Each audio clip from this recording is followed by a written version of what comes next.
everyone. My name is Daryl Jones. I'm a straight man.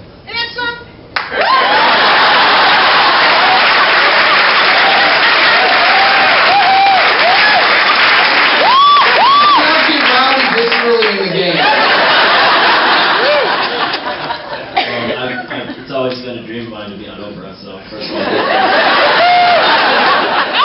my name is Pete, and I'm actually a female-to-male transsexual, and I call myself heteroflexible.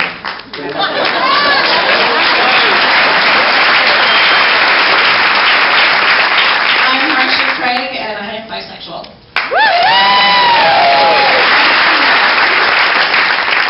My name is Nicole McClelland, and I identify as lesbian/queer.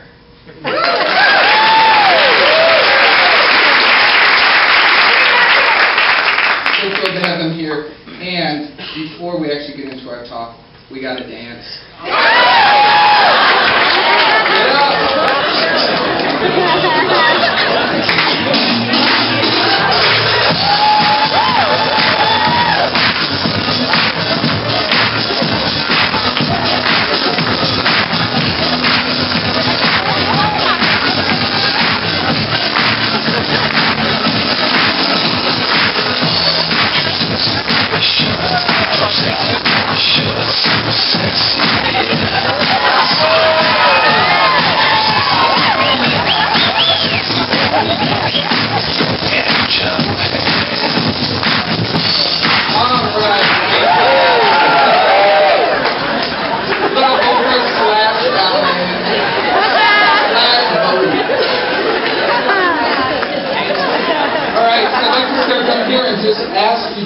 Please, how old were you when you realized your gender, sexual orientation? What was that awareness like for you?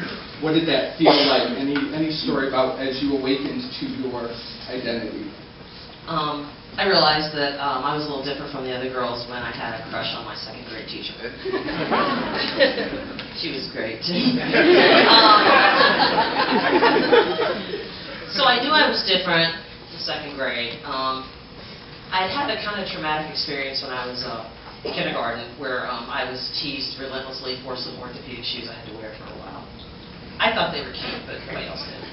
So it really taught me at an early age to not be different. It's wrong to be so different. So my knowledge of me being a lesbian was something that I hid away for a long time. No one knew, not even my best friend. So I kept it a secret for a really long time. And when did it come out for you? When did you start living that? College. Do anything in college. Nobody cares. And you did, I mean. Yeah, it was great. I think for me it was more of a process of discovery than like one incident or one moment where I woke up and knew. But if I had to pinpoint one experience, it was about 6 years ago. I was 24 and was at a job that I was working at, and the way it was designed was we had several people that would train together. And I got really close with this group of friends and coworkers, and we would go out, and a lot of them were asking me if I was a lesbian or bisexual, and it stunned the hell out of me. I was shocked, and I was practicing metaphysics, particularly the law of attraction, so I knew that if there was something in my outer world, that it was a reflection of something inside of me. And so that kind of began my discovery and looking within and questioning my orientation.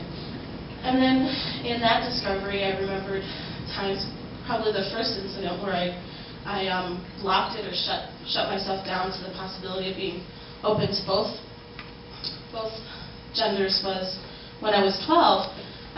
My best friend and I were sleeping over at her house like a usual occurrence, but she was my dear, dear friend, and I remember thinking of her sexually for the first time, and it scared the hell out of me, and I just shut down.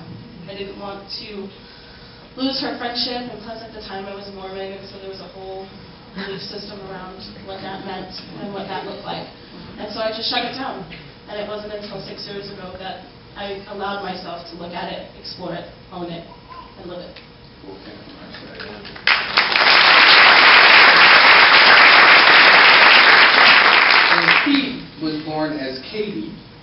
and now Katie is Pete. And how early did you know that you were not Katie?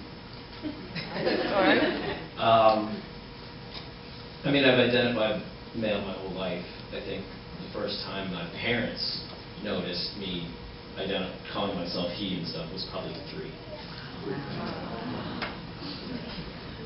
So, you know, they were progressive enough to be understanding of it. They didn't really know what it was. It was back in the 80s, so there wasn't really a whole lot of awareness around transgender individuals. So it took until I was 18 to actually start the process of transitioning. So it was a long haul, but I never identified as anything other than men. Cool. And did your parents support your transition, even financially, or did you do that? They paid for it. They paid for it.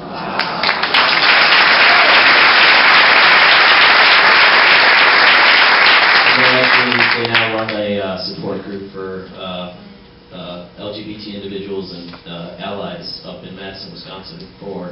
They're Catholic, so it's Catholic LGBT individuals.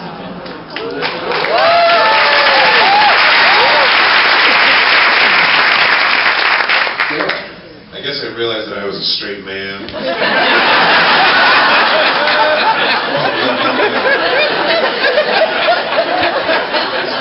You know what, we laugh though, but I just sitting here, I realized that I woke up to the fact that I was a straight man. That I was just a kid who played until I was 4 or 5, and then people started to say things, that you belong over here, that you shouldn't do that. Don't go play with the girls in the kitchen. I like girls. I don't play with them in the kitchen.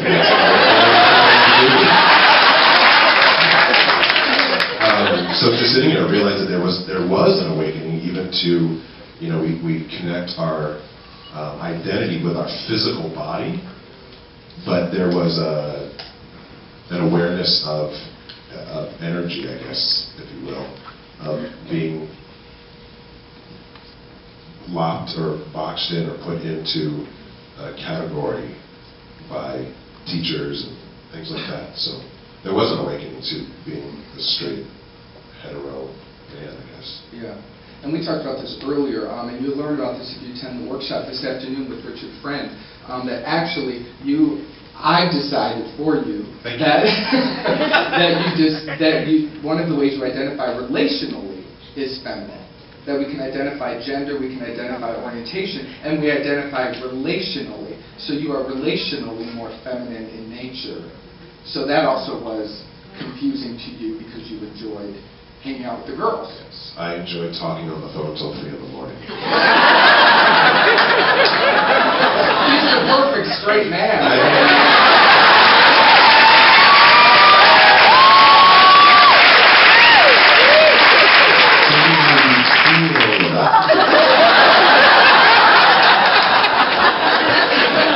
That's a hint for straight men who are relationally masculine. Those words, tell me how you feel. Will open many doors. Will you share with us some of the challenges around coming into your identity, your gender identity or your orientation, anything that you experienced, whether it be being made fun of or just internal experiences that you had to go through, so that we can get more into your experience and your story, so it will help us to know you more.